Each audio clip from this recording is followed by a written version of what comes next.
Last class में बच्चों हमने कैरेक्टरिस्टिक्स ऑफ बिजनेस एक टॉपिक करके स्टार्ट किया था और जिसमें हमने आई थिंक 2 हेडिंग पढ़ ली थी कि बिजनेस के कैरेक्टरिस्टिक्स क्या होते हैं। एक तो प्रॉफिट शेयरिंग होता है, सॉरी प्रॉफिट अर्निंग होता है। क्या होता है?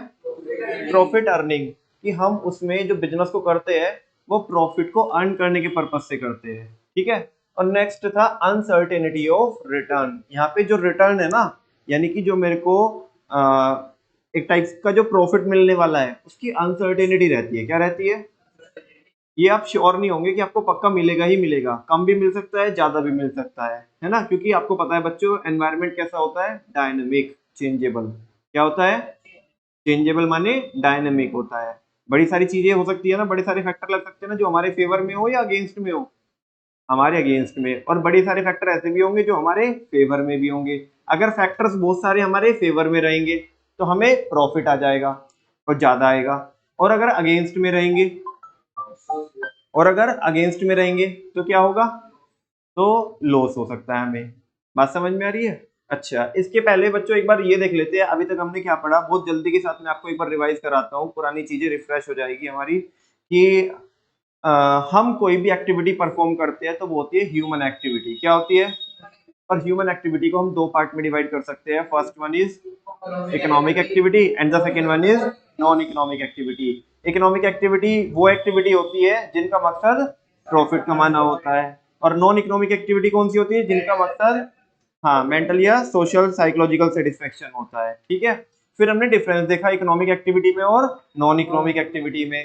इकोनॉमिक का मकसद होता है पैसा कमाना, उसका मकसद होता है मेंटल सेटिस्फेक्शन। इसको मनी की टर्म्स में मेजर किया जा सकता है, उसको मेजर नहीं किया जा सकता। इकोनॉमिक एक्टिविटी को एक इंसान अपनी जिंदगी में ज्यादातर परफॉर्म करता है, रेगुलरली परफॉर्म करता है। वो जब परफॉर्म करता है नॉन इकोनॉमिक, जब उसके पास समय होता है, एक्स्ट्रा टाइम होता है। ठीक है ना। यहाँ पे इनका एंड रिजल्ट क्या आता है? प्रोडक्शन होता है किसका? गुड्स और सर्विसेज का। वहाँ पे एंड रिजल्ट मिलता है हमें मेंटल सेटिस्फेक्शन या साइकोलॉजिकल सेटिस्फेक्शन। एग्जांपल लिखे हुए बच्चों, अगर टीचर क्या कर रहा है? स्कूल में पढ़ा रहा है। डॉक्टर क्या कर रहा है? अपने पेशेंट्स को ट्रीट कर रहा है, अटेंड कर रहा है। वर्कर फैक्ट्री में काम कर रहा है। उधर टीचर अपने बच्चे को पढ़ा रहा है। डॉक्टर किसको ट्रीट कर रहा है? अर्थक्वेक विक्टिम को ट्रीट कर रहा है फ्री में। ठीक है। तो ये सब किसके एग्जाम्पल है? नॉन इकोनॉमिक एक्टिविटी के। फिर बच्चों हमने देखा कि जो इकोनॉमिक एक्टिविटी होती है वो भी फर्दर उसको हम कितने पार्ट में डिवाइड कर सकते हैं? 3 पार्ट में। पहला बिजनेस, दूसरा प्रोफेशन और तीसरा एम्प्लॉयमेंट। और इसमें हमने शुरू किया था बिजनेस। बिजनेस क्या होता है? बिजी रहना। किसमें? इकोनॉमिक एक्टिविटी में, ताकि हम क्या कमा सके? प्रॉफिट कमा सके। और ज्यादा डिटेल में फिर दूसरे बुलेट में लिखा है कि बिजनेस क्या होता है? बिजनेस ऐसी इकोनॉमिक एक्टिविटीज होती है जो कनेक्टेड होती है तो प्रोडक्शन से, या तो परचेज एंड सेल से, किसकी? गुड्स और सप्लाई ऑफ सर्विसेज। और यहाँ पे हमारा जो मेन मकसद होता है, ये सब काम हम करते क्यों है? प्रॉफिट कमाने के पर्पज से। ठीक है। अच्छा, नेक्स्ट टॉपिक है बच्चों कैरेक्टरिस्टिक्स ऑफ बिजनेस। क्या है? Characteristics of business. तो मतलब हमें उसके फीचर्स देखने हैं। क्या देखने हैं? कि बिजनेस के फीचर्स क्या होते हैं, उसके कैरेक्टरिस्टिक्स क्या होते हैं। तो बच्चों पहला फीचर यही है, प्रॉफिट अर्निंग, क्योंकि हम बिजनेस करते हैं किस पर्पज से? हाँ, तो एक फीचर तो इसका यही हो गया। नेक्स्ट है अनसर्टेनिटी ऑफ रिटर्न। यहाँ पे रिटर्न की क्या रहती है? अनसर्टेनिटी रहती है। जरूरी नहीं है कि प्रॉफिट आएगा ही आएगा, लॉस भी हो सकता है ना। आज के दिन पे आप श्योर नहीं हो सकते हो, क्योंकि एनवायरनमेंट कैसा होता है? डायनेमिक होता है। कैसा होता है? डायनेमिक। तीसरा फैक्टर देखो, अब ये थोड़ा मिलता जुलता फैक्टर है। ये क्या बोल रहे हैं? रिस्क। बिजनेस में बच्चों क्या होता है? रिस्क होता है। क्या होता है? रिस्क। ऊपर वाला फैक्टर बोल रहा था अनसर्टेनिटी। क्या होती है? रिटर्न की अनसर्टेनिटी होती है कि कितनी आएगी रिटर्न। ठीक है ना। यहाँ पे रिस्क ये है, यहाँ पे रिस्क ये है कि आपको प्रॉफिट भी हो सकता है और लॉस भी हो सकता है। तुम बोलोगे भैया हमें तो दूसरे वाला पॉइंट और तीसरे वाला पॉइंट ये सेम ही नजर आ रहे हैं, अनसर्टेनिटी ऑफ रिटर्न और रिस्क। वहां पे बच्चों क्या है? अनसर्टेनिटी ऑफ रिटर्न का मतलब है ये नहीं बोल सकते आज कितना % रिटर्न आएगी। समझो बच्चों बात आप, हुआ यूं, ये वैसे तो दोनों पॉइंट आपस में कनेक्टेड है, लेकिन एक माइन्यूट सा क्या है इसमें डिफरेंस है, वो मैं भी आपको बताता हूँ। हम रेडीमेड गारमेंट्स में डील करते हैं। किस में डील करते हैं? मान लिया नॉर्मली हम 15% का मार्जिन पे क्या करते हैं? माल बेचते हैं। ठीक है ना। 15% के प्रॉफिट मार्जिन पे हम क्या बेचते हैं? माल बेचते हैं। लेकिन अचानक से हुआ यूं कि फैशन चेंज हो गया। क्या हो गया? और हमारे यहाँ पे क्या लगा हुआ था? स्टॉक लगा हुआ था। हमारे यहाँ पे क्या लगा हुआ था, स्टॉक लगा हुआ था, और फैशन क्या हो गया, चेंज हो गया। क्योंकि फैशन चेंज हो गया तो अब लोग उस चीज को इतना ज्यादा प्रेफर नहीं कर रहे हैं जिस चीज का हमारे पास स्टॉक लगा हुआ था। तो आप मुझे बताओ क्या उसे हमें 15% की मार्जिन पे बिक जाएगी, कम में भी बेचना पड़ सकता है? ये तो है अनसर्टेनिटी। ये तो क्या है, अनसर्टेनिटी। ध्यान से समझ में आ रही है ना आपको बात कि क्योंकि फैक्टर चेंज हो सकते हैं जिसकी वजह से मेरे को कम ज्यादा प्रॉफिट हो सकता है। ये तो है अनसर्टेनिटी। लेकिन लेकिन चांसेस ये भी है कि लॉस भी हो सकता है। क्या हो सकता है? बात समझ में आ रही? तो बिजनेस में क्या रहता है, रिस्क रहता है। क्या रहता है? रिस्क रहता है। और रिस्क मतलब केवल नेगेटिव सेंस में नहीं देखेंगे, हम पॉजिटिव सेंस में भी देखेंगे। इसमें भी देखेंगे कि हमें लॉस भी हो सकता है और प्रॉफिट भी हो सकता है, लेकिन कम होएगा या ज्यादा होएगा, इस चीज की तो क्या है, अनसर्टिनिटी है। रिस्क किस चीज का है कि प्रॉफिट हो भी सकता है। दोनों दोनों हेडिंग में बच्चों डिफरेंस क्या निकल के आया है, बहुत एक थिन लाइन डिफरेंस है। अनसर्टिनिटी में हमें ये पता लगता है कि प्रॉफिट कम होएगा या ज्यादा होएगा, ठीक है ना। और रिस्क, वैसे जैसे कि मैं बोल रहा हूँ दोनों कनेक्टेड है, लेकिन बस ये एक माइन्यूट सा डिफरेंस है।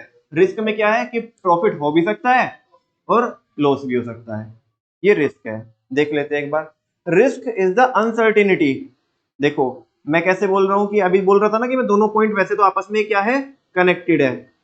ऊपर हेडिंग क्या थी, अनसर्टेनिटी, और रिस्क में भी क्या बता रहा है, risk is the uncertainty. Risk क्या होती है, अनसर्टेनिटी होती है associated with the loss exposure, कि मेरे को क्या हो सकता है, लॉस हो सकता है। क्या हो सकता है, लॉस हो सकता है, ठीक है ना। Like changes in consumer taste and preference, consumer के किस में चेंज हो जाए, टेस्ट एंड प्रेफरेंस में चेंज हो जाए, मतलब कस्टमर की जो लाइकिंग और डिसलाइकिंग है उसमें बदलाव हो जाए। कस्टमर प्रेफर ही नहीं कर रहे हमारे प्रोडक्ट को, तो उस केस में हमें क्या हो सकता है, लॉस हो सकता है। बोलो ना। अच्छा फिर क्या है, changes in method of production, technology change हो जाए।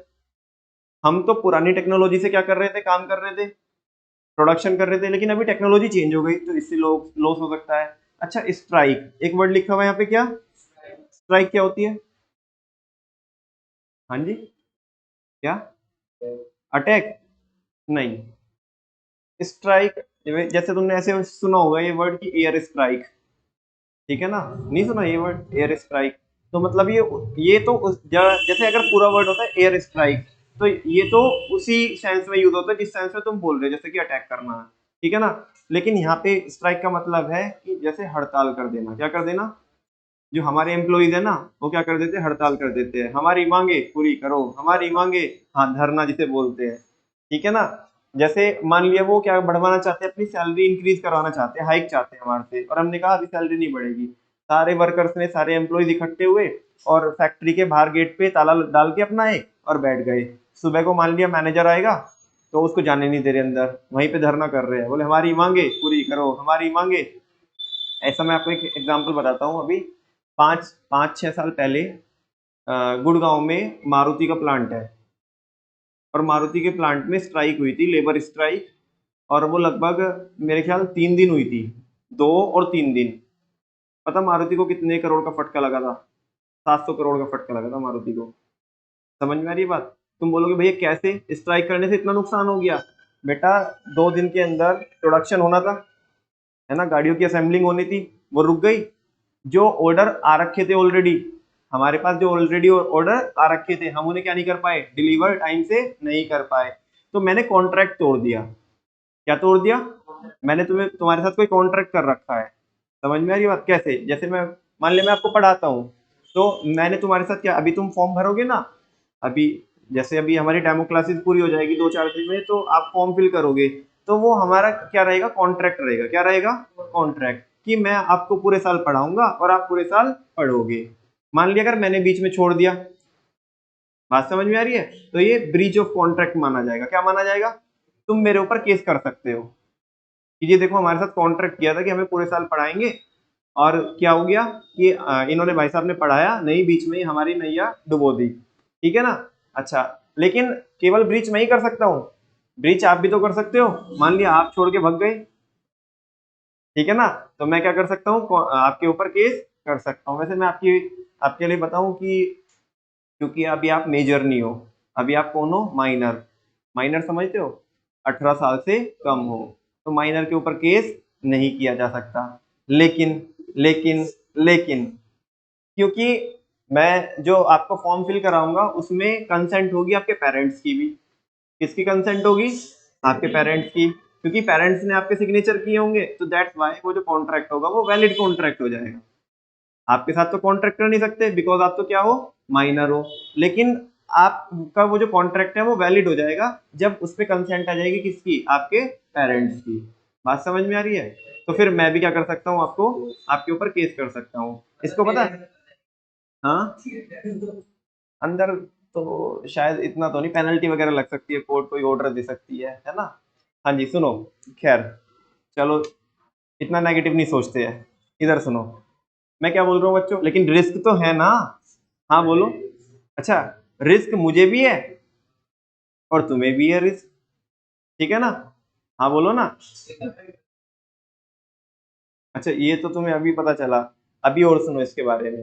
चलो, जब ये बात आई है तो सुनो। अभी क्या है ना कि जैसे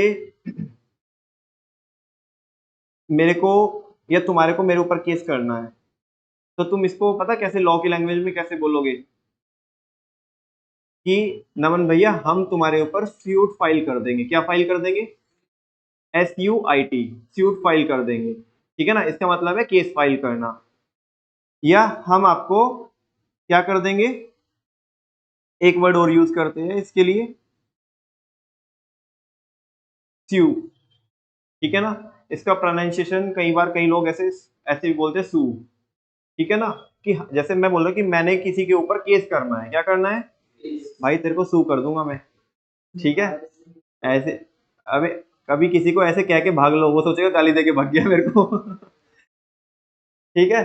हाँ जी, समझ में आई बच्चों आपको बात? खैर, तो मैं क्या बोल रहा हूँ कि रिस्क तो रहता ही है बच्चों, क्योंकि स्ट्राइक कर सकते हैं लोग, मतलब लोग हमारे एम्प्लॉइज। इंक्रीज इन कंपटीशन, बच्चों क्या इंक्रीज हो जाए? कंपटीशन। हाँ जी बच्चों, क्या इंक्रीज हो जाए? कंपटीशन। मान लिया आज मार्केट में दो सप्लायर है, मार्केट में आज दो सप्लायर है किसी चीज के, ठीक है, और आज चल करके एक सप्लायर और हो जाए, तो मार्केट में क्या बढ़ जाएगा? कंपटीशन। क्या बढ़ जाएगा? कंपटीशन। तो कंपटीशन में जो पहले दो सेलर थे उन्हें रिस्क हो सकता है, नहीं हो सकता है? हाँ जी, जो पहले दो सेलर है उन्हें भी रिस्क होगा, और जो तीसरा सेलर आएगा उसे भी रिस्क रहेगा। उसे ज्यादा होगा, क्यों? कल बताएं, क्योंकि वो नया है, उसे मार्केट के सेंटीमेंट्स अभी नहीं पता। बात समझ में आ रही? लेकिन जो पुराना है रिस्क तो उसे भी है, लेकिन पुराने वाला झटका झेल जाएगा। लेकिन अगर नए वाले को झटका लगा ना, तो वो झेल नहीं पाएगा, बस वो डिप्रेशन में जाएगा सीधा। क्योंकि पुराने वाले को आदत है, पिछले 10 सालों में उसने कई लॉस झेले होंगे और उसने प्रॉफिट का भी मजा लिया होगा। लेकिन अगर नए वाले को 1% भी अगर क्या हो गया, लॉस हो गया, तो वो ये झटका झेल नहीं पाएगा, ये सदमा झेल नहीं पाएगा। वो अपने आप को संभालना पड़ेगा। समझ में आ रही है बात? चलो, और फिर पुराने वाले को क्या भी पता है, पुराने वाले को मार्केट की पूरी रग रग का पता है। ठीक है ना, कल भी यही तो चर्चा हो रही थी हमारी, क्योंकि पुराने वाला भाई खिलाड़ी आदमी है, उसको पता है कि किसको कैसे टैकल करना है। नए वाले को शायद उतनी समझ ना हो और वो नुकसान करके बैठ जाए।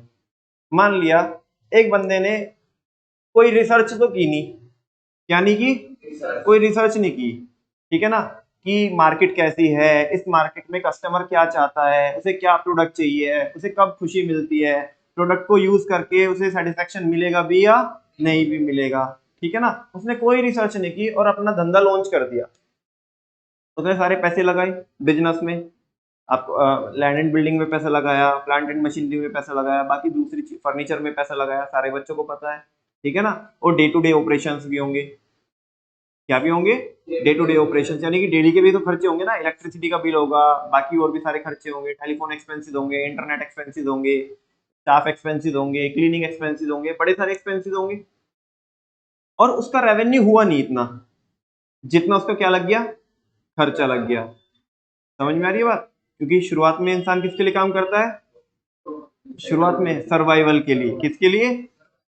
तो उसका खर्चा तो क्या हो गया, ज्यादा, और कलेक्शन हुआ नहीं, है ना। तो इस चीज को झेलने के लिए पेशेंस चाहिए होता, नहीं चाहिए होता? आपको 1 साल भी वेट करना पड़ सकता है, 2 साल भी वेट करना पड़ सकता है, और कंपैरेटिवली अगर कंपैरिजन करें तो पुराने वाले के कंपैरिजन में नए वाले की जो पेशेंस कैपेसिटी होगी वो कम होगी या ज्यादा होगी? कम होगी। पुराने वाले को तो पता है, वो फिर भी क्या कर लेगा, मैनेज कर लेगा, टैकल कर लेगा। लेकिन नए वाले को तो बात बात पे लगेगा, बे यार प्रॉफिट ही नहीं आ रहा, क्या नहीं आ रहा, प्रॉफिट ही नहीं आ रहा, प्रॉफिट ही नहीं आ रहा। जब तक तो आएगा प्रॉफिट तब तक तो पेशेंट रहना पड़ेगा ना। तो ये इस चीज का क्या होता है, रिस्क होता है। ठीक है बच्चों, तो इंक्रीज इन कंपटीशन या आग लग जाए, फायर, तब भी तो हम इस चीज का रिस्क है ना कि मान ली शॉर्ट सर्किट हो गया। ये नेक्स्ट है थेफ्ट, चोरी हो जाए, हमारे गोडाउन में से माल चोरी हो गया। तो इस तरह के कई सारे बच्चों फैक्टर रहते हैं जिनकी वजह से बिजनेस में क्या रहता है, रिस्क रहता है। मैं आपसे पूछना चाहता हूँ, इश्क नहीं, रिस्क भाई, रिस्क। ठीक है, हाँ जी। मैं क्या बोल रहा हूँ बच्चों, नेक्स्ट अगर हम बात करते हैं, मैं किसकी बात कर रहा था, रिस्क की बात कर रहा था। ठीक है, हाँ, इसमें नेक्स्ट बुलेट देखो, पता नहीं मैं क्या बोलने वाला, कुछ तो बोलने वाला था लेकिन बीच में वो तुमने भटका दिया इधर। ठीक है, इधर देखो फिर भी, चलो कोई बात नहीं। Every business in the world involve some degree of risk. कह रहे कि हाँ, मेरे को याद आ गया मैं क्या बोलने वाला था, मैं एक सवाल पूछने वाला था आपसे।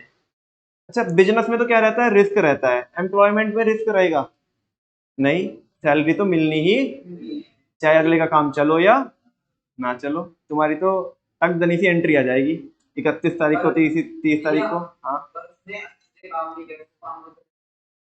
तो बिल्कुल उसे इस चीज का रिस्क है कि उसकी जॉब जा सकती है, लेकिन इस चीज का तो रिस्क नहीं है कि उसे सैलरी मिलेगी या नहीं मिलेगी, चाहे काम करो या ना करो, अगले की कंपनी चलो या ना चलो। ठीक है ना,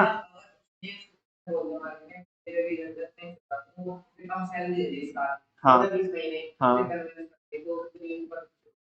तो वो क्या हो गया, अच्छा अच्छा। अभी इस महीने उसे क्या दे दी, कम सैलरी दे दी, ये टेम्परेरी कॉज है या परमानेंट है?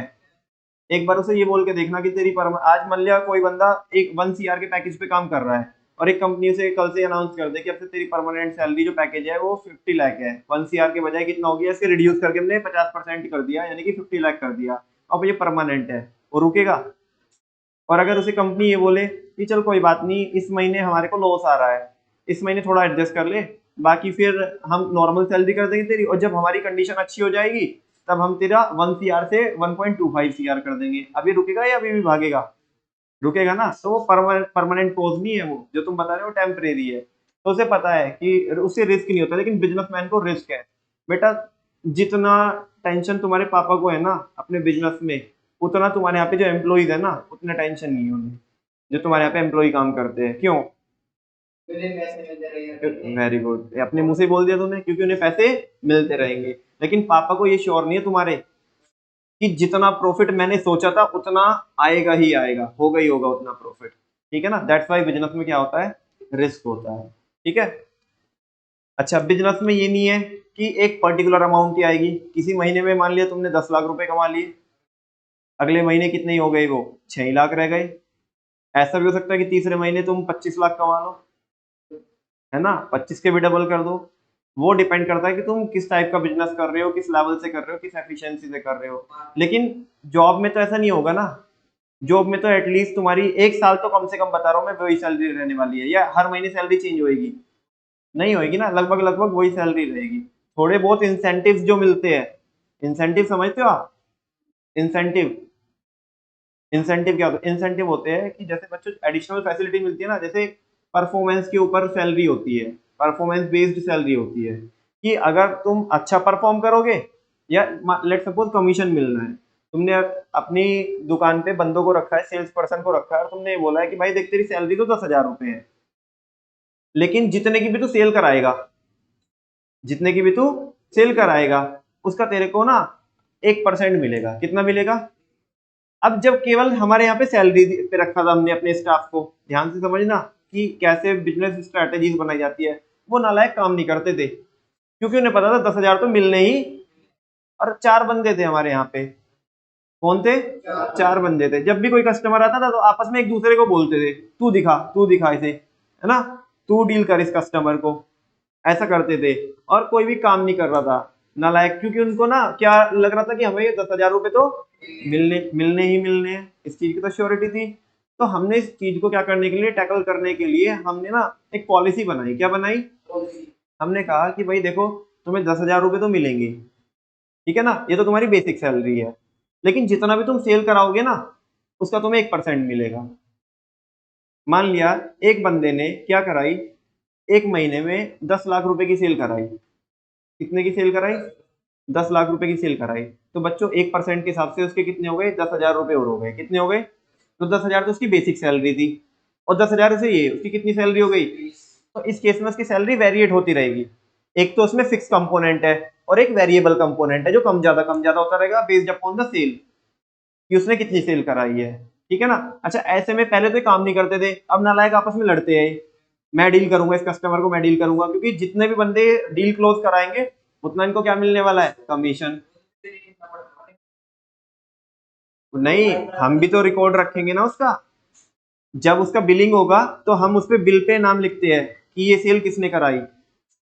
बिल ट्रिप्लिकेट में कटता है, एक कस्टमर को दे देंगे बिल, ठीक है ना, एक अपने पास रख लेंगे हम, और एक और टैक्सेशन वगैरह के पर्पज से भी होता है, तो 3 बिल की कॉपी होती है। तो हम एक बिल पे वो जो अपने पर्पज से रखा है हमने उस पे लिख देंगे कि ये इसने क्या कराई है, इस बंदे ने सेल कराई है। जब पूरे महीने की सेल देख रहे होंगे तो उसमें देख लेंगे किस बंदे ने कितनी सेल कराई है।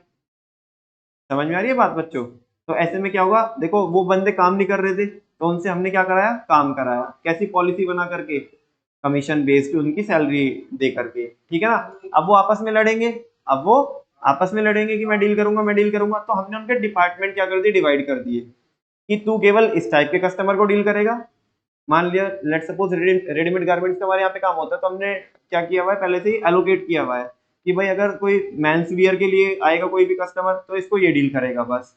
कोई उसके लिए आएगा, किड्स वियर के लिए आएगा तो इसको ये डील करेगा, ठीक है ना। कोई चिंटी के लिए आएगा, चिंटी के लिए टॉप लेना, जीन्स लेनी है तो उसके ये डील करेगा बंदा। तो अलग अलग डिपार्टमेंट, अदरवाइज वो क्या करेंगे, लड़ाई करेंगे। कस्टमर उनके उनको देखेगा, बोलेगा मैं डील करूंगा इसको, मैं डील करूंगा। कस्टमर बोलेगा तुम आपस में डील कर लो, मैं जा रहा हूँ। ठीक है ना? तो बच्चों ये पॉलिसी इफेक्टिव हो सकती है ना, कि जहाँ पे जो हमारे एम्प्लॉइज काम नहीं कर रहे थे हमने उनसे क्या करा लिया, काम करा लिया। बात समझ में आ रही है? अच्छा, ऐसा भी कर सकते हो आप, पॉलिसी ऐसी भी हो सकती है कि भाई देख अभी तक हम तेरे को 10,000 रुपए दे रहे थे, ठीक है ना। हमने बोला कि तू सेल ही क्या कराता है, तू सेल ही क्या कराता है। उसने बोला अजी कैसी बात कर रहे हो आप, पिछले महीने का रजिस्टर उठा के देख लो, कम से कम 20 लाख रुपए की सेल मैंने कराई। 20 लाख रुपए की सेल मैंने कराई पिछले महीने। हम कह रहे हैं अरे पागल मत बना, कहाँ कराई तूने 20 लाख की सेल? ठीक है। अच्छा, तो वो ऐसे मान नहीं रहा है कि नहीं नहीं 20 लाख की है, एक्चुअली में हमें पता है कि उसने 20 लाख की कराई है, लेकिन हमें क्या कराना है, उससे काम कराना है। ठीक है। तो अभी क्या किया ना हमने, अच्छा जब तू कह रहा है 20 लाख की सेल कराई तो एक काम कर, आज हम तेरे को 10,000 सैलरी देते हैं ना, ये सैलरी तो तेरी 5,000 हो जाएगी। वो कह रहे भैया मैं नहीं काम नहीं करूंगा यहाँ पे। ठीक है, अरे रुक तो जा, पूरी बात तो सुन ले। तू कह रहा है ना तूने 20 लाख की सेल कराई है, कोई बात नहीं, तेरी 10,000 रुपए सैलरी तो कितनी रहती है, 5,000 रुपए। बाकी जितनी भी तू सेल कराएगा उसका 1% कमीशन मिलेगा।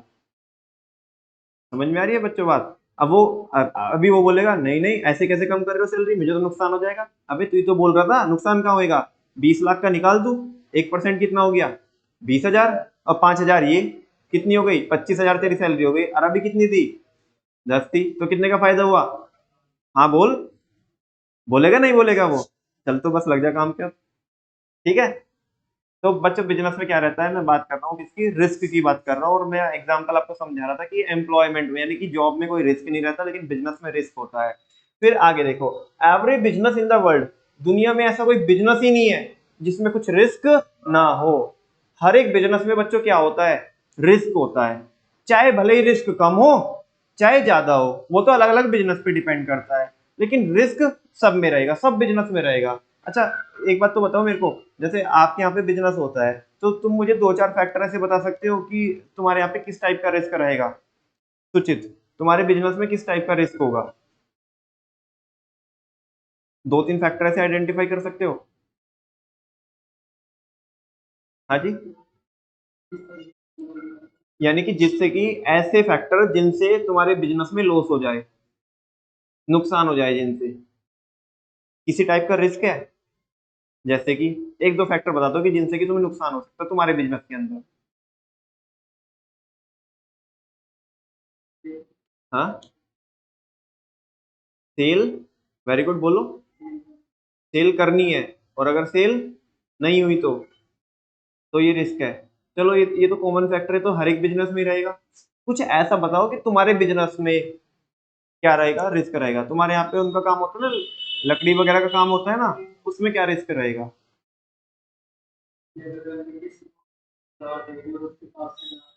एक तो रिस्क ही है, वेरी गुड, कि वो पैसा लेके भाग गया, तो एक रिस्क है। बहुत बढ़िया। दूसरा? वेरी गुड, हाँ देखो वो बोल रहा है, मेरे मन में भी वही आ रहा था। Very good. माल आया हुआ रखा था हमारे गोडाउन में, और हमने गोडाउन में ऊपर शेड नहीं डलवा रखी थी, बस जस्ट इसलिए कि बस कभी रखा रहता है माल। और लकड़ी है, वो क्या हो गई, भीग गई, तो उसकी वजह से नुकसान हो सकता है, पैसे कम हो जाएंगे लकड़ी के। Very good. तो दो फैक्टर हो गए जिनकी वजह से क्या रह सकता है, रिस्क रह सकता है। अच्छा, और एक आध और बता सकता है? लकड़ी के अंदर क्या लग गई? Very good. हाँ, दीमक लग गई, क्या लग गई? हाँ, तो उसकी वजह से क्या हो सकता है, लॉस हो सकता है ना? एक और बताएगा?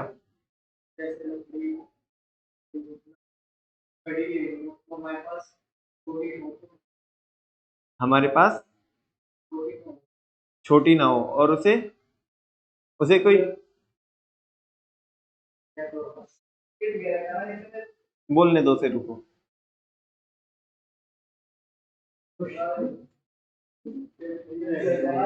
ये रहने दो, ये मेरे को बनेगा नहीं इसमें, उल्टी सीधी चीज आ रही है मेरे दिमाग में।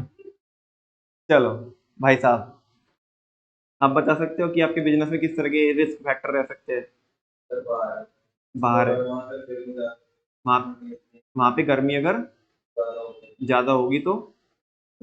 वेरी गुड, तो कस्टमर घर से बाहर ही नहीं निकलते, तो ये रिस्क है इस चीज का, कि किसी साल अगर ज्यादा गर्मी पड़ गई थी, बहुत ज्यादा।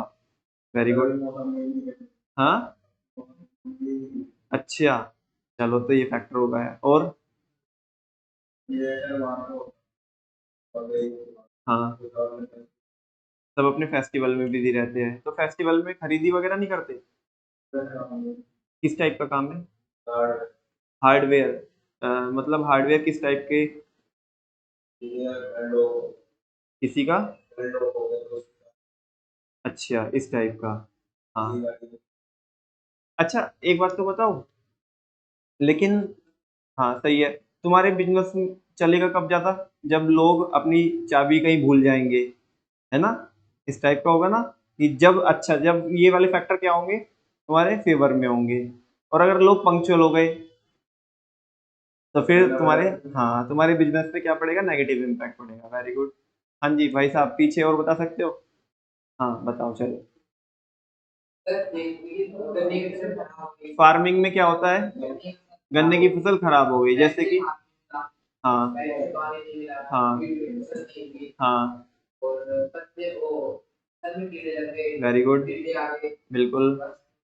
बारिश आनी नहीं चाहिए थी, बारिश आ गई, ठीक है ना? बारिश आनी चाहिए थी, बारिश नहीं आई। हाँ, नहीं फिर भी रहता है, जैसे आम की, उसके लिए, आम के बाग के लिए होता है ना, पानी से नहीं होता, क्योंकि आम में मिठास जो आती है वो बारिश से आती है। ठीक है ना? समझ आ रही है बात? तो बड़े सारे फैक्टर रहते हैं, और रेडीमेड गारमेंट्स के तो मैंने बता ही दिए। क्यों भाई साहब? ठीक है, चलो। हाँ जी। तो बात करते हैं बच्चों, every business in the world involve some degree of risk. हर एक बिजनेस में कुछ ना कुछ क्या होता है, रिस्क होता है। No business can altogether do away with risk. कोई भी बिजनेस रिस्क से दूर नहीं हो सकता। रिस्क तो इनसेपरेबल पार्ट है हर एक बिजनेस का, ऐसा कुछ नहीं कहा जा सकता। हर एक बिजनेस में कुछ ना कुछ रिस्क होता है। जैसे आज के टाइम पे जो बिजनेस टेक्नोलॉजी बेस्ड है, कैसे बेस्ड है, टेक्नोलॉजी बेस्ड है, उनमें बड़ा रिस्क है, क्योंकि टेक्नोलॉजी बहुत तेजी से क्या हो रही है, ग्रो हो रही है। आपने चैट जीपीटी का नाम सुना है? हाँ जी, सुना है चैट जीपीटी का नाम? तो जो लोग, अब जैसे सपोज दैट कोई कंटेंट राइटर था, कंटेंट राइटर, उसका काम अब कौन कर रहा है, चैट जीपीटी कर रहा है, तो उसकी जॉब तो चली गई ना। तो ऐसे नहीं कहा जा सकता कि सबसे ज्यादा रिस्क किस में है, क्योंकि आए दिन मार्केट में कुछ ना कुछ होता रहता है, तो तुम कैसे बताओगे कि इस बिजनेस में सबसे ज्यादा रिस्क है? लेकिन फिर भी आज के टाइम पे जो टेक्नोलॉजी बेस्ड बिजनेस है, उनमें ज्यादा रिस्क है। समझ में आ रही है बात? अब जैसे क्या है कि सपोज दैट टेस्ला भारत में चलने लगे ऑटो पायलट मोड पे, किसकी जॉब खतरे में आ जाएगी? जल्दी बोलो। ड्राइवर्स की। किसकी जॉब खतरे में आएगी? ड्राइवर्स की। समझ में आ रही है बात? तो ऐसे हर एक क्या है, हर एक फील्ड ऐसा है कि जिसमें कुछ ना कुछ क्या है, रिस्क है। ऐसा बिल्कुल नहीं कहा जा सकता कि किस बिजनेस में सबसे ज्यादा रिस्क है। हाँ बिल्कुल, और वो वापस नहीं होगा, तो ये एक रिस्क ही हो सकता है। ठीक है, चलो।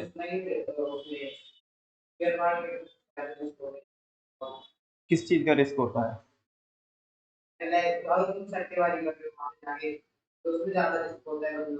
बेटा सट्टेबाजी में तो होता ही सट्टेबाजी तो प्योर प्योर रिस्क है, लेकिन शेयर मार्केट सट्टाबाजी नहीं है ना। हाँ यार एक बात तो बताओ, मैं ये कहने लगूं कि नदी में तैरने से रिस्क होता है, कोई सेंस है इस बात की? भाई अगर मैं बिना स्विमिंग सीखे जाऊंगा तो मुझे तो रिस्क ही रिस्क है। और मान लिया तुम खिलाड़ी आदमी हो, तुम कह रहे हैं काहे का रिस्क, कूदो ना मन भैया। समझ में आ रही है बात? तो बेटा ये तो बात है ये कि अगर बिना सीखे जाएंगे हम तो रिस्क है ही है, फिर तो गवा के ही आएंगे पैसा। ठीक है ना, फिर तो डूब ही जाएंगे नदी में। और अगर सीख के कर रहे कोई काम को तो फिर कैसा रिस्क है? ठीक है ना। और लेकिन मार्केट में रहेगा कि कम ज्यादा हो सकती है, लेकिन क्योंकि आपको पता है तो आप पैसा गवाओगे नहीं, आप अपने आप को मतलब बचा लोगे, अपने इमोशंस को कंट्रोल करके बचा लोगे। बिल्कुल। मान लिया तुमने अपना घर भी बेच के लगा दिया और मार्केट चली गई डाउनफॉल में, किस में चली गई? जैसे अभी मैं बिल्कुल लाइव एग्जांपल देता हूँ आपको, रशिया और यूक्रेन का वॉर हो रहा था और मार्केट कितनी डिप्रेशन में चली गई? गई कि नहीं गई डिप्रेशन में? हाँ, ऐसे मतलब जो कंपनी के फंडामेंटल्स स्ट्रांग नहीं है तो वो तो कंपनी खत्म हो जाएगी। लेकिन जैसे रिलायंस है, भाई बहुत जाइंट है, बहुत बड़ा जाइंट है, और बहुत पहले से बिजनेस करते हैं, ऐसे कोई ना खत्म हो गए। तो जो अच्छे बिजनेसेस है वो उस टाइम पे डाउनफॉल में जाएंगे, लेकिन एक टाइम ऐसा भी तो आएगा, जैसे आज के टाइम पे है बूम पे है मार्केट, बूम समझते हो?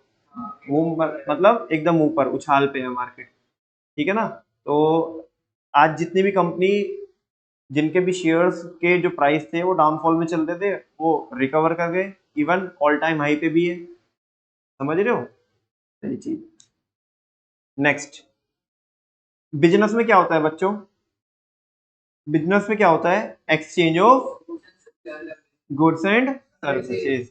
बिजनेस में एक्सचेंज कब करते हैं? मैन्युफैक्चरर करता है एक्सचेंज या ट्रेडर करता है? ट्रेडर करता है। और मैन्युफैक्चरर पहले क्या करता है? पहले मैन्युफैक्चरिंग करता है, देन ट्रेडिंग करता है। समझ में आई बात? चलो देख लेते हैं। All business activities are directly और इनडायरेक्टली।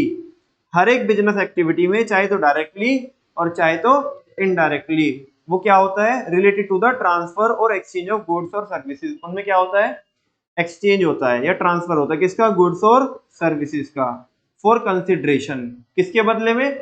कंसिडरेशन बताया था ना आपको। अरे कैसी बात कर रहे हो, भूल गए? कंसिडरेशन का मतलब होता है बदले में कुछ देना, यानी कि समथिंग इन रिटर्न। आपने नोटिंग नहीं की थी और याद आ गया होगा आपको कि बताया तो था। और ये एग्जांपल देके बताया था कि मैं आपको पढ़ा रहा हूँ तो आप मेरे को फीस दोगे।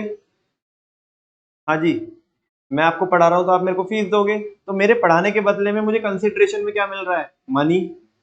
और आप मनी पे कर रहे हो, आपको कंसिडरेशन में क्या मिल रहा है? वो सर्विसेज मिल रही है जो मैं आपको दे रहा हूँ। ठीक है ना। तो कंसिडरेशन का मतलब होता है बच्चों समथिंग इन रिटर्न।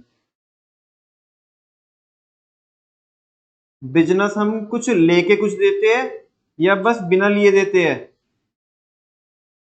हाँ बोलो, अरे बोलो ना। कुछ लेके देते हैं, बिल्कुल सही बात है। अच्छा, बिजनेस में हम क्या तो करते हैं? एक्सचेंज तो करते ही है, लेकिन आप मुझे बताओ केवल एक्सचेंज करते हैं बिजनेस में? क्या भी तो करते हैं, प्रोडक्शन भी करते हैं। तो देखो क्या बोल रहा है, प्रोडक्शन और purchase of goods for personal consumption can not be called a business activity. क्या बोल रहा है कि अगर हमने प्रोडक्शन किया है ना, या हमने परचेज की है, किसके लिए? अपने पर्सनल कंजप्शन के लिए। पर्सनल कंजप्शन मतलब अपने घर पे यूज करने के लिए, क्या मैं इसे बिजनेस बोलूंगा? मैं, अब ध्यान से सुनना, मैं अगर तुम्हें पढ़ा रहा हूं, मैं अगर तुम्हें पढ़ा रहा हूं तो ये क्या है? इकोनॉमिक एक्टिविटी है। क्या है? और अगर मैं किसी अपने रिलेटिव को पढ़ा रहा हूं, मैं अगर किसी अपने रिलेटिव को पढ़ा रहा हूँ और मैं वो फीस चार्ज नहीं कर रहा हूँ उससे, तो वो क्या है? Non economic activity. तो मैंने ये अपने पर्सनल पर्पस के लिए करी ना। समझ में आ रही है ना बात? तो ये क्या नहीं है, ये बिजनेस नहीं है। मान लिया तुम्हारे यहाँ पे एसी की प्रोडक्शन होती है और तुम एसी मार्केट में बेचते हो, बनाते बेचते हो, तुम बिजनेस कर रहे हो, लेकिन एसी की रिक्वायरमेंट तुम्हें तुम्हारे बिजनेस में या तुम्हारे घर पे भी तो होगी। तो तुमने अपने घर के लिए एसी बना रहे हो, तो क्या वो बिजनेस माना जाएगा? नहीं, क्योंकि वहां पे एक्सचेंज तो नहीं होता ना, तो कंसिडरेशन में बदले में तो नहीं कुछ मिलता ना, या अपने आप से पैसा लोगे, एक हाथ से पैसा, एक जेब में से पैसा निकाल करके अपनी दूसरी जेब में रख लोगे, ये हो गया बिजनेस? ऐसा तो नहीं होगा ना। बिल्कुल। तो वही बोल रहे हैं यहाँ पे, for example cooking food at home for the family is not business. अगर हमारी मम्मी हमारे लिए खाना बनाती है फैमिली के लिए, तो वो बिजनेस नहीं है। लेकिन अगर हमारी मम्मी को शौक है खाना बनाने का और वो टिफिन सर्विसेज मतलब लंच बॉक्स का कोई उन्होंने बिजनेस किया है, इन द सेंस कैसे कि जैसे मान लिया बुढ़ाने में जितने भी बैंकर्स है, जो भी बंदे बाहर से आकर के यहाँ पे जॉब करते हैं, वो अपने आप नहीं खाना बनाते हैं ना, वो सर्विसेज लेते हैं। तो हमारी मम्मी अपनी कंपनी चलाती है इस चीज की, टिफिन सर्विसेज की। तो अब वो खाना बना रही है किसी किन के लिए, उन बैंकर्स वगैरह के लिए, और वो उनसे मंथली चार्ज करती है। मान लिया 5,000 रुपये महीना के चार्ज करती है उनसे, ठीक है ना। 2 टाइम वो खाना लेके जाते हैं, दोपहर में और शाम में, तो उनसे 5,000 रुपये मंथली चार्ज करती है। और ऐसे उनके हजारों क्या है, हजारों बैंकर्स वगैरह जो लोग जॉब करने वाले हैं, वो टिफिन उनके यहाँ पे सप्लाई होती है। तो बताओ, खाना मम्मी अभी भी बना रही है, तो बताओ ये बिजनेस है या नहीं है? ये बिजनेस है, क्योंकि ये अपने पर्सनल पर्पस के लिए। और जब तुम्हारे लिए बनाती है खाना तुम्हारी मम्मी, तो तुम्हारे से लाओ चलो चलो पैसे निकालो जल्दी से जब लगेगी थाली। ऐसे नहीं होता बेटा, ठीक है। तो वही बोला यहाँ से इसने, how ever cooking food in a restaurant. लेकिन अगर किसी रेस्टोरेंट में क्या कर रहे हैं, फूड बना रहे हैं फॉर कस्टमर, किसके लिए?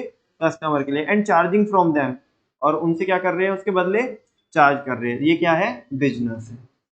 ठीक है। नेक्स्ट है, बिजनेस एक कैसी एक्टिविटी होती है? इकोनॉमिक एक्टिविटी है, सारे बच्चों को पता है, बेसिक चीज है। Business is an economic activity as it is undertaken to earn money और लिवलीहुड। क्योंकि यहाँ पे हम पैसा कमाने के लिए बिजनेस करते हैं, अपनी जीविका को चलाने के लिए क्या करते हैं? बिजनेस करते हैं, ठीक है ना। नेक्स्ट है, dealing in goods and services regularly. अब ध्यान से सुनना बच्चों, अभी हमने डिफरेंस में भी देखा था कि जो इकोनॉमिक एक्टिविटी होती है, वो इंसान, इकोनॉमिक एक्टिविटी को इंसान अपनी जिंदगी में most of the time perform करता है और रेगुलरली परफॉर्म करता है। और मैंने आपको एक एग्जांपल भी दिया था कि आपके पापा कभी कभी बिजनेस करते हैं या डेली करते हैं? डेली करते हैं। अब ध्यान से सुनना बच्चों, एग्जाम में केस स्टडी आती है, क्या आती है? अब वो केस स्टडी सुनना, मैं पूरी कहानी सुनाऊंगा आपको, आप मेरे को बताना। तुम्हारे दोस्त ने एक फोन लिया, ठीक है, 55,000 रुपए का, 55,000 का आईफोन, मजे मजे में ले लिया, ठीक है। और फिर क्या हुआ, फिर वो Jilani, Jilani in the sense कि वो एंड्रॉइड चलाता हमेशा से, उसको उसके एक तो फंक्शन समझ में नहीं आए, और दूसरी बात उसमें जितनी भी एप्स थी वो पेड थी। एंड्रॉइड में फ्री होती है, उसमें ऐप पेड होती है। अच्छा, उसका अब उसे क्या करना है, उसका जो मेंटेनेंस का जो खर्चा है, उसका इंश्योरेंस वगैरह लेना है, कहीं उसका वो मतलब स्क्रीन वगैरह ना टूट जाए गिर के। इंश्योरेंस देखा तो इंश्योरेंस ही 7,000 रुपये का है, कह रहे 7,000 रुपये का तो फोन ही आ जाएगा, इतने में मैं इंश्योरेंस लूंगा। और बाकी उसकी टेक केयर वगैरह तो उसके उस वो जमा नहीं उसको। अब वो 55,000 का ला करके, ठीक है ना, अभी के अभी लाया, और 4-5 दिन में ही उसको मतलब नानी दादी याद आ गई उसकी, कि भाई ये तो मेरे को जमेगा नहीं, मेरे से मैच नहीं कर रहा है, तो बस मैं शो ऑफ के लिए लिया आया था। अब क्या है ना कि वो अपने दोस्त को बेच रहा है, और किस्मत तो देखो अगले की। वैसे तो तुम्हें पता है बच्चों की डेप्रिसिएशन लग जाता है, क्या लग जाता है? डेप्रिसिएशन, चाहे भले ही वो अभी लेके आए हो 5 दिन पहले, 5 दिन पहले क्या, एक दिन पहले भी लेके आए हो, आज के आज भी लेके आए हो, मान लो वो आज के आज 55,000 का लेके आया और शाम को ही बेचने लगे, तुम्हारे को बेचने लगे, तुम क्या बोलोगे? तुम क्या बोलोगे? वो बोल रहा है भाई 55 का लेके आया हूँ मैं और 55 दे दे इसके, तुम क्या बोलोगे? हाँ, मैं नया नहीं ले आऊंगा। ठीक है, वो बोल रहा है भाई नया तो लेके आया हूँ जो मैं तेरे से क्यों ले आऊंगा, फिर तो स्टोरी स्टोरी लगा के बढ़िया शोरूम में से लेके आऊंगा, वहां 2-4 फोटो भी क्लिक करूंगा। हाँ बोलो ना, कि ये माय न्यू टॉय है ऐसे। हाँ, बिल्कुल। तो अभी सुनो बच्चों, वो बोल रहा है ना ऐसे, तो यानी कि उसकी वैल्यू क्या हो जाएगी, कम हो जाएगी। लेकिन अगले की किस्मत इतनी अच्छी थी, इसका जो दोस्त मिला ना इसे, वो इसके लिए 60,000 पे करने के लिए तैयार हो गया। कितने तैयार हो गया? 60,000। और इसने बेच भी दिया, 5,000 रुपये कमा लिए। कितने कमा लिए? मैं आपसे पूछना चाहता हूँ ये बिजनेस है या नहीं है? है बिजनेस। और मजे की बात यह है कि ये बिजनेस नहीं है। वाई? तुम बोलोगे भाई प्रॉफिट तो कमाया, प्रॉफिट तो बनाया। बेटा आप, हाँ वेरी गुड, ये पर्सनल यूज के लिए लाया था। तो लेकिन जब पर्सनल यूज के लिए लेके आया था तो चलो वो तो बिजनेस एक्टिविटी नहीं है क्योंकि मैं पर्सनल कंजप्शन के लिए लेके आया हूँ। लेकिन अब तो बेच दिया ना, तो अब तो होना चाहिए। और पैसा भी कमाया 5,000 रुपये, तो अब तो बिजनेस होना चाहिए। अभी भी बिजनेस नहीं है। क्यों?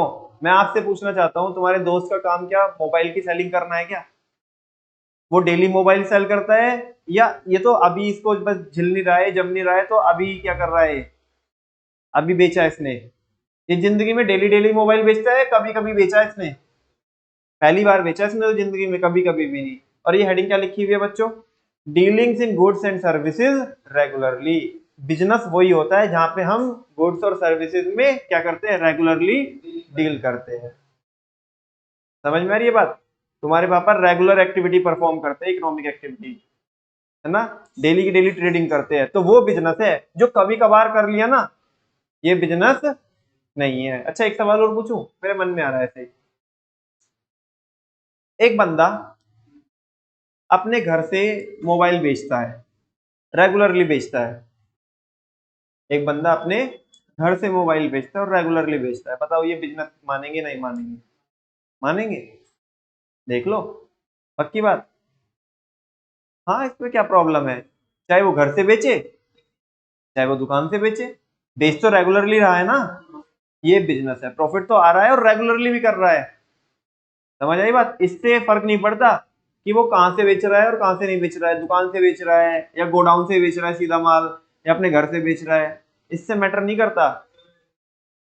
जो जो रेगुलर नहीं है वो बिजनेस नहीं है।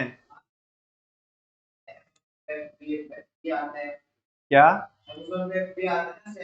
हाँ हाँ हाँ, रेगुलर बेच रहे हैं। हाँ बिल्कुल, ये सारे बिजनेस, बिजनेस है ये बिल्कुल। अच्छा, अब अभी क्या है कि एक बंदा कूलर लेके आया, लेकिन अब वो शिफ्ट कर रहा है यहाँ से। क्या कर रहा है? कूलर ले तो आया था वो, लेकिन अभी उसे उसकी जॉब क्या हो गया, उसका ट्रांसफर हो गया, वो शिफ्ट कर रहा है, तो वो इस कूलर को बेच के जाना चाहता है। कूलर बेच दिया उसने, ठीक है ना, मान ले, चलो मान लिया, प्रॉफिट भी कमा लिया। बताओ ये बिजनेस है या नहीं है उसका? क्यों? रेगुलरली कोई परफॉर्म करता है, इसका कोई कहना काम है कूलर बेचने का? ये तो इसे बेचना पड़ गया क्योंकि शिफ्ट हो रहा है। पूछ के देख, और उससे बंदे से पूछ के भी देखना तुम, भाई तू बिजनेस करता है क्या? कह रहे नहीं भाई मैं बिजनेस नहीं करता मेरे को, लेकिन इसकी जरूरत नहीं है, मैं तो क्या हो गया, ट्रांसफर हो गया, वहीं पे ले लूंगा। अब इसे कौन लेके जाएगा? मान लिया 10,000 रुपए का कूलर है, जहाँ पे मैं शिफ्ट हो रहा हूँ, इसकी ट्रांसपोर्टेशन में ही 5,000 रुपए लग जाएंगे, तो इससे अच्छा तो मैं वहीं से खरीद लूंगा। ठीक है ना? तो बिजनेस में बच्चों एक्टिविटीज रेगुलरली परफॉर्म होती है। जो मैंने आपको दो एग्जांपल दिए, ये बिजनेस नहीं है। जो रेगुलरली हम परफॉर्म करते हैं वही बिजनेस होता है। ठीक है, देखो, business involve the exchange of goods and services. Business में क्या होता है? एक्सचेंज होता है किसका? गुड्स और। इतनी बात तो सारे बच्चों को पता है। आगे देखो, लेकिन आगे क्या लिखा है? क्या लिखा है आगे? ऑन अ रेगुलर और रिकरिंग बेसिस। रिकरिंग का मतलब है बार बार, रेगुलर भी मतलब हर बार। ठीक है ना, बार बार और हर बार जो क्या करता है, परफॉर्म करता है ये सेल और परचेज की एक्टिविटीज को, वो क्या होता है? बिजनेस होता है। अ सिंगल ट्रांजेक्शन, क्या बोल रहे हैं? जिन शब्दों के मूल आल है इनको ध्यान से देखना। A single transaction of sale और परचेज, अगर हमने कोई सिंगल ट्रांजेक्शन की है, एक ट्रांजेक्शन की है, किसकी? सेल और परचेज की, डजंट कॉन्स्टिट्यूट अ बिजनेस, वो बिजनेस नहीं होता। मैंने यही तो एग्जांपल दिया था आपको कि उसने एक बार कूलर बेचा, एक बार मोबाइल बेचा, तो बिजनेस नहीं है। ठीक है, लेकिन जो रेगुलरली परफॉर्म करता है वो बिजनेस है। एग्जांपल पढ़ना एक बार थोड़ा सा ध्यान से। If a person sales his mobile at a profit, it does not constitute a business. However, if he keeps a stock of mobile sets, अगर वो क्या करता है? मोबाइल के स्टॉक को मेंटेन करता है, एंड रेगुलरली सेल्स देम, और उन्हें रेगुलरली क्या करता है? बेचता है। ईदर फ्रॉम द शॉप और फ्रॉम होम, चाहे भले ही दुकान से, चाहे भले ही घर से। Then it will constitute a business. तो इसका मतलब क्या है, ये क्या है, एक बिजनेस है। क्या है बच्चों, बिजनेस है। Are you getting my point, say yes और नो, पक्की बात। अच्छा लास्ट बच्चों एक चीज देख लो, लास्ट देखो, प्रोडक्शन और प्रोक्योरमेंट ऑफ गुड्स और सर्विसेज। देखो एक पॉइंट तो हमने क्या देखा था, यहाँ पे देखा था exchange of goods and services, कि बिजनेस में क्या होता है, एक्सचेंज होता है। क्या होता है, एक्सचेंज होता है, ठीक है ना, एक्सचेंज करते हैं ना हम बिजनेस में। लास्ट वाला पॉइंट देखो, लास्ट वाला पॉइंट क्या बोल रहा है, प्रोडक्शन। क्या बोल रहा है, या तो हम प्रोडक्शन करते हैं बिजनेस में या प्रोक्योरमेंट करते हैं। अभी समझा रहा हूं इसका मतलब बच्चों, बिजनेस में तीन चीजें होती है और लाइन बाय लाइन में अभी बताऊंगा कैसे। देखो प्रोडक्शन का जो प्रोडक्शन का मतलब है, या उसका जो मीनिंग है वो तो आपको पता ही होगा, गुड्स को क्या करना, प्रोड्यूस करना। अब बात आई प्रोक्योरमेंट को क्या बोलते हैं, मतलब प्रोक्योरमेंट का मतलब क्या होता है। प्रोक्योरमेंट का मतलब होता है बच्चों बाइंग करना। क्या करना, बाइंग करना, खरीदना। खरीदने को बोलते हैं प्रोक्योरमेंट। खरीदने को बेटा क्या बोलते हैं, प्रोक्योरमेंट, ठीक है ना।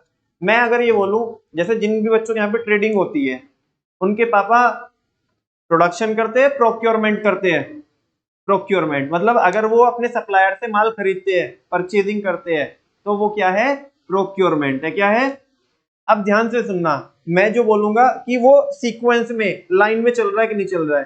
पहले गुड्स की प्रोक्योरमेंट होती है। क्या होती है, प्रोक्योरमेंट होती है, जो मैन्युफैक्चरर करता है। और गुड्स कौन से गुड्स की, अगर मैं गुड्स के बदले अगर मैं रॉ मटेरियल बोल दूं तो और भी अच्छा रहेगा कि नहीं रहेगा। पहले रॉ मटेरियल की मैन्युफैक्चरर क्या करता है, प्रोक्योरमेंट करता है। क्या करता है, प्रोक्योरमेंट का मतलब बाइंग करता है। क्या करता है, बाइंग करता है। देन वो क्या करता है बच्चों, प्रोडक्शन करता है। क्या करता है, प्रोडक्शन करता है। प्रोडक्शन करने के बाद फिर वो क्या बन जाएगा, ट्रेडर बन जाएगा। क्या बन जाएगा, ट्रेडर करेगा, तो ट्रेडर बनेगा तो क्या करेगा, सेल करेगा। क्या करेगा, अब मान लिया तुम्हारे पापा को सेल कर दिया और तुम्हारे पापा ट्रेडर है, कौन है, तो जो इसने सेल किया वो तुम्हारे पापा के लिए क्या है, प्रोक्योरमेंट। क्या है, तुम्हारे पापा बोलेंगे मैंने गुड्स को प्रोक्योर किया। क्या किया, अकाउंट्स में भी इस तरह के शब्द शायद देखा होगा जर्नल एंट्री में, कि mister Ram procure goods worth rupees that that that, ऐसे करके उसकी जर्नल एंट्री डाली होगी। ध्यान से देखना, कभी अगर रिवीजन करोगे तो ध्यान से देखना, ठीक है ना। तो तुम्हारे पापा ट्रेडर है और तुम्हारे पापा ने पहले प्रोक्योर किया, प्रोक्योर करके ही तो फिर आगे क्या करेंगे, एक्सचेंज करेंगे। क्या करेंगे, एक्सचेंज। बेचना मतलब वही एक्सचेंज करना। हाँ बोलो ना। तो बच्चों तीन यहाँ पे टर्म काम कर रही है, पहले प्रोक्योरमेंट, फिर प्रोडक्शन और फिर एक्सचेंज। बिजनेस में तीनों चीजें तो होती है, प्रोक्योरमेंट भी होता है, प्रोडक्शन भी होती है और एक्सचेंज भी होता है। तो ये क्या बोल रहा है, बिजनेस का लास्ट फीचर है प्रोडक्शन और प्रोक्योरमेंट ऑफ गुड्स और सर्विसेज। देखो कि ये कह रहा है कि बिजनेस में प्रोडक्शन होता है और प्रोक्योरमेंट होता है, किसका, गुड्स और सर्विसेज का। कैसे, business exist to satisfy the wants of the consumer. Business क्यों एग्जिस्ट करता है, किसकी चाहतों को सेटिस्फाई करने के लिए, कंज्यूमर की चाहतों को सेटिस्फाई करने के लिए। भाई बच्चों अगर मान लिया मैं आपको सर्विसेज प्रोवाइड करा रहा हूं, तो इससे आपकी जो नीड है वो फुलफिल हो रही है या नहीं हो रही है, बिल्कुल फुलफिल हो रही है। तो बिजनेस का मतलब, बिजनेस का मकसद ये होता है कि एक तो पैसा कमाना और दूसरा अपने कस्टमर की नीड को क्या करना, पूरा करना, फुलफिल करना। सो एवरी बिजनेस इधर इटसेल्फ प्रोड्यूसेस, कह रहे कि या तो हर एक बिजनेस क्या करता है, या तो अपने आप क्या करता है, प्रोड्यूस करते हैं वो, किसको, गुड्स और सर्विसेज को, या वो क्या करते हैं, प्रोक्योर करते हैं। अगर आपके पापा ट्रेडर है तो आपके पापा अगर ट्रेडर है तो वो प्रोड्यूस करते हैं, प्रोक्योर करते हैं। लेकिन जो मैन्युफैक्चरर है वो पहले प्रोड्यूस करता है, पहले प्रोक्योर करेगा रॉ मटेरियल को, फिर प्रोड्यूस करेगा, देन फिर क्या करेगा, एक्सचेंज करेगा। वो जो एक्सचेंज है तुम्हारे पापा के लिए तो वो सेल है, लेकिन अगले के लिए वो क्या है, प्रोक्योरमेंट है, यानी कि बाइंग है। समझ आई बात बच्चों, them from others to sell them to consumers और यूजर्स। कह रहे कि कुछ लोग तो क्या करते हैं, प्रोड्यूस करते हैं, और कुछ लोग क्या करते हैं, प्रोक्योर करते हैं। किससे, दूसरे लोगों से, ताकि उन्हें आगे क्या कर सके, बेच सके, यूजर्स को या कंज्यूमर्स को, ठीक है ना। गुड्स में भी कंज्यूमर गुड्स, गुड्स कैसे हो सकते हैं, कंज्यूमर गुड्स हो सकते हैं, और कैसे हो सकते हैं, कैपिटल गुड्स हो सकते हैं। ये बच्चों आज हम इकोनॉमिक्स में पढ़ेंगे। आज की क्लास मेरी यही है। कल हमने एक पहली प्रॉब्लम देखी थी ना, व्हाट टू प्रोड्यूस, क्या बनाना है, क्या बनाना है। तो मेरे को डिसाइड करना है whether I have to produce consumer goods और whether I have to produce capital goods. अब थोड़ा सा यहाँ पे भी सुन लो, और जैसे ही अब अभी हमारी क्लास खत्म होगी तो मैं यही शुरू करूंगा। कह रहे गुड्स कंज्यूमर गुड्स भी हो सकते हैं। कंज्यूमर गुड्स कैसे, जो डेली लाइफ में यूज होते हैं हमारी, कैसे यूज होते हैं डेली लाइफ में, जैसे सोप हो गई, ऑयल, स्नैक्स, पेन, ठीक है ना, या स्टेशनरी वगैरह हो गई। और जो डेली लाइफ में आप क्या क्या यूज करते हैं, न्यूज़पेपर वगैरह हो गया, टी हो गई, ठीक है ना। तो ये सारी चीजें जो कंज्यूमर यूज करता है, जिनको फाइनली कौन कंज्यूम कर लेता है, कंज्यूमर, ठीक है ना। और एक होते हैं बच्चों कैपिटल गुड्स, क्या होते हैं कैपिटल गुड्स को हम इंडस्ट्रियल गुड्स भी बोल सकते हैं। क्या बोल सकते हैं, इंडस्ट्रियल गुड्स भी बोल सकते हैं, जैसे कि प्लांट एंड मशीनरी। मुझे बताओ, तुम प्लांट एंड मशीनरी खाते हो, प्लांट एंड मशीनरी से बने हुए गुड्स खाते हो? तो जो प्लांट एंड मशीनरी से बने हुए जो गुड्स है वो तो होते हैं कंज्यूमर गुड्स। कैसे होते हैं, जनरली कंज्यूमर गुड्स होते हैं। लेकिन जो प्लांट एंड मशीनरी है, मतलब कैपिटल गुड्स कौन से गुड्स होते हैं, जो दूसरे गुड्स को बनाने में हेल्प करते हैं, प्लांट एंड मशीनरी या इक्विपमेंट्स वगैरह है। बात समझ में आ रही है? तो ये क्या है, कैपिटल गुड्स है। कोई शक? तो ये इन्होंने यहाँ पे ये बताया कि गुड्स कैसे भी हो सकते हैं, कंज्यूमर गुड्स भी हो सकते हैं और कैपिटल गुड्स भी हो सकते हैं। सर्विसेज में इंक्लूड फैसिलिटीज। सर्विसेज में क्या क्या चीजें हो सकती है, फैसिलिटीज हो सकती है in the form of transportation. किसकी फॉर्म में, मान लिया मैं ट्रांसपोर्टर हूं, मैं कौन हूं, जो मेरे बहुत सारे क्या चलते हैं, लेट्स सपोज ट्रक चलते हैं। आपको अपने गुड्स को एक जगह से दूसरी जगह क्या कराना है, मूव कराना है, तो आप हमारे ट्रक्स की क्या करते हो, बुकिंग करते हो। आपका पेपर मिल है, क्या है, आपके मिल में क्या बनता है, पेपर बनता है। तो आपको ना एमपी से एक ऑर्डर मिला है, तो आपको एमपी में क्या पहुंचाना है, अपना पेपर पहुंचाना है। किसकी हेल्प से पहुंचाओगे, ट्रांसपोर्टर की हेल्प से, यानी कि वो कौन सी सर्विसेज यूज करोगे आप, ट्रांसपोर्टेशन सर्विसेज। यस और नो? तो सर्विसेज क्या होती है, जो बिजनेस में हेल्प करती है बिजनेस को एफिशिएंटली रन कराने में, जैसे ट्रांसपोर्टेशन सर्विसेज होती है। आप बताओ, हमारी पार्टी बाहर की है, एमपी की है, और बाकी जम्मू की पार्टी है, और इधर आंध्र प्रदेश की है, इवन हम एक्सपोर्ट भी करते हैं, क्या भी करते हैं। तो उनसे पार्टी से पेमेंट कलेक्ट करने के लिए आपको कौन सी सर्विसेज लेनी पड़ेगी, बैंकिंग सर्विसेज। या आपको अपने सप्लायर को क्या करनी है, पेमेंट करनी है, करते नहीं है आपके पापा। जिनके यहाँ पे भी करंट अकाउंट खुला हुआ है, वो क्या करते हैं, करंट अकाउंट में पहले पैसा जमा करा के आते हैं। करंट अकाउंट क्या होता है बाद में बताऊंगा, एक चैप्टर में आएगा, ठीक है ना। तो बिजनेसमैन का अकाउंट खुलता है जो बैंक में, वो होता है करंट अकाउंट। तो करंट अकाउंट में आपके पापा लोग क्या करते हैं, पैसा जमा करा के आते हैं, और देन फिर क्या करते हैं, उससे जो हमारे सप्लायर वगैरह उनको क्या करते हैं, पेमेंट करते हैं। तो हम बैंकिंग सर्विसेज लेते हैं। किसकी सर्विस लेते हैं बच्चों, बैंकिंग सर्विस। नेक्स्ट है वेयर हाउसिंग सर्विस लेते हैं। कैसी सर्विस, वेयर हाउसिंग मतलब गोडाउन हमें क्या लेना है, रेंट पे लेना है, तो हमने वेयर हाउस की सर्विस ली, मतलब वेयर हाउसिंग सर्विसेज ली, ठीक है ना। और भी बड़ी सर्विसेज होती है, जैसे इंश्योरेंस कंपनी की भी तो हम सर्विस लेते हैं। कहीं हमारे जो अनसर्टेनिटीज है कि आग ना लग जाए, चोरी ना हो जाए, उसके लिए हम क्या लेते हैं, इंश्योरेंस पॉलिसी लेते हैं। क्या लेते हैं, तो ये इंश्योरेंस की सर्विसेज भी ले सकते हैं। एडवर्टाइजिंग एजेंसीज की भी तो सर्विसेज लेते हैं, वो हमारे लिए क्या करते हैं, एडवर्टाइजमेंट करते हैं, क्या करते हैं। तो इस तरह की सर्विसेज हम लेते हैं बिजनेस को चलाने के लिए, ठीक है। तो ये बिजनेस के फीचर में आएंगे। क्या क्या देखा अभी तक हमने, कैरेक्टरिस्टिक्स ऑफ बिजनेस। पहला क्या है, प्रॉफिट अर्निंग, क्या है, दूसरा अनसर्टेनिटी ऑफ रिटर्न, तीसरा रिस्क, चौथा exchange of goods and services, पांचवा इकोनॉमिक एक्टिविटी, और छठा dealing in goods and services regularly, और सातवां क्या है, प्रोडक्शन और प्रोक्योरमेंट ऑफ गुड्स और सर्विसेज। नमन भैया हम कैसे याद रखेंगे इतनी सारी, ये तो बहुत सारी हेडिंग हो गई, आगे तो और भी बहुत सारे, तो बहुत बड़ा चैप्टर है। अरे बच्चों टेंशन काहे ले रहे हो, हम है ना यहाँ पे। इधर देखो अभी आप, ये क्या लिखा हुआ है, ये एक हमने एक्रोनियम बनाया है इसका, जिसको हम एमटी बोलते हैं। क्या बोलते हैं, एमटी मतलब मेमोरी टेक्निक। ये स्टेटमेंट बस आपको आपके माइंड में सेट करना है, और ये टॉपिक आपके माइंड में परमानेंट सेट हो जाएगा, ठीक है। ध्यान से देखो, ये वर्ड लिखा हुआ है प्योर ईआरपी। क्या लिखा हुआ है, प्योर ईआरपी, ठीक है ना। ईआरपी बच्चों एक सॉफ्टवेयर होता है, क्या होता है, जिससे हम बिजनेस चलाते हैं। कभी इसके बारे में कभी बाद में चर्चा करूंगा जब मैं टेक्नोलॉजी की बात कर रहा हूँ। फिलहाल इसको ना मेरे को एक एक्रोनियम बनाना था, तो मैंने इसको बनाया प्योर ईआरपी। अब देखना मैंने कैसे कैसे हाईलाइट किया इसको। देखो जिस भी कलर की मेरी हेडिंग है, उसी कलर से मैंने इस स्टेटमेंट को लिखा है, इस वाले स्टेटमेंट को। हाँ बोलो। और जो वर्ड यहाँ पे हाईलाइटर से हाईलाइट हो रहे हैं, वही मैंने ऊपर करे हाईलाइट, किए कि नहीं किए है। मैंने इन हेडिंग्स में से कुछ एक्रोनियम निकाले हैं, जिससे आपको ये पूरी की पूरी साथ के साथ हेडिंग क्या रहने वाली है, याद रहने वाली है। अब जल्दी से बोलो, अभी के बाद जब भी कोई भी हमारे से पूछेगा कि कैरेक्टरिस्टिक्स ऑफ बिजनेस क्या होते हैं, तो हम बोलेंगे, अपने मन में बोलेंगे, उसे नहीं बोलना, वो तो फैल जाएगा, उसे समझ में नहीं आएगा कि इसमें क्या बोल दिया। ठीक है ना। अपने मन में आप सोचना, क्या सोचना, प्योर ईआरपी, बोलो पी फॉर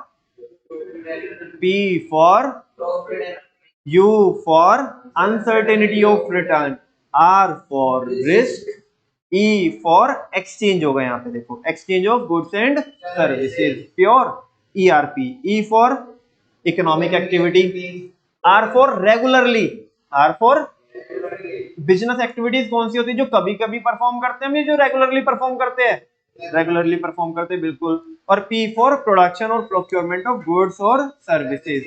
एक बार बिना देखे बोलोगे, एक बार दिखाऊं, नहीं रहने दो, चलो देख जल्दी से बताओ कैरेक्टरिस्टिक्स ऑफ बिजनेस क्या होते हैं, बोलो प्योर ईआरपी, पहले से बोलो, क्या बोलो, pure ERP, P for, very good, flow में बोलो अच्छे से, पी फॉर प्रॉफिट अर्निंग, बोलो P for U for uncertainty, uncertainty of return, R for risk, R for risk, ठीक है ना, E for exchange, exchange of goods and services, pure हो गया, अगेन ई फॉर, हाँ वापस से ई फॉर बोलो, हाँ बिजनेस कैसी एक्टिविटी होती है, इकोनॉमिक एक्टिविटी होती है, आर फॉर रेगुलरली, ठीक है ना, बिजनेस क्या होता है, the activities of business are to be conducted regularly, ठीक है ना, and P for production and procurement of goods और सर्विसेज। आप मेरे को बताओ साथ की साथ हेडिंग माइंड में छप गई कि नहीं छप गई,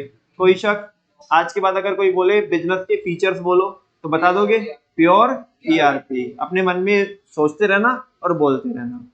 थैंक यू वेरी मच बच्चों, आज की क्लास में हम इतना ही करते हैं, अभी पढ़ेंगे इकोनॉमिक्स।